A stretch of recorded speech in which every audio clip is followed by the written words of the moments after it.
guys, ngayon, iano natin ang bike natin. O, yan o. Maganda siya.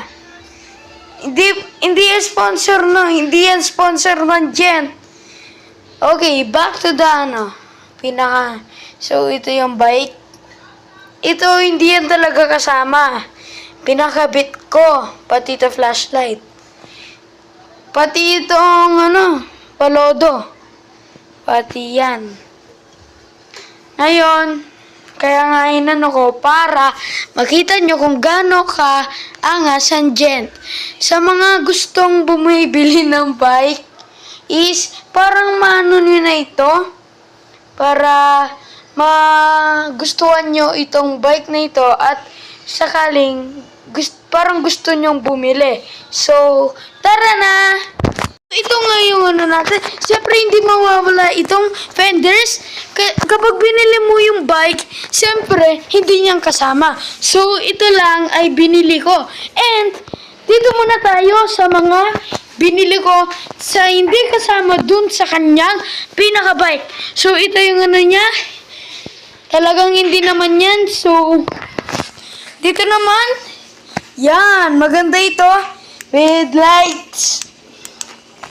At itong odometer na pwede siyang tanggalin by ito. Iano mo yan. Press mo dito pati no matatanggal na. So, punta muna tayo sa pinaka likod niya. And ito siya. Yan. Ito yung lights. Hindi siya muna gumagana kasi hindi pa yan na-charge. And punta na tayo sa pinaka event. Yung nitong bike. So, ito ang cable para sa brakes, sa speedometer, yan. And, yung gulong niya ay maganda. So, hindi ko pa napalitan to. Oh, matibay yan. Pati ito nga. Pero pinalitan ko itong niya. At, lahat ng parts ay hindi pa napalitan. Kaya maganda ito. And 7 gears, 3 gears with protector. Kapag pinindot mo yung isang tumataas at biglang bababa.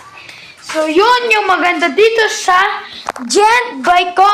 By the way, hindi yan sponsor Yan, hindi yan sponsor. Baka akala nyo sponsor yan. So yan. Ito yung ng bike ko. And tara punta tayo sa montage. Siyempre hindi makakalimutan ng montage. Pero sa mga ibang natin vlogs is hindi tayo mag-ano ng montage. Katulad ng mini vlog natin is hindi tayo nag-montage kasi kumakain tayo nun. And so tara na. Baka mabitin pa tayo. So let's go!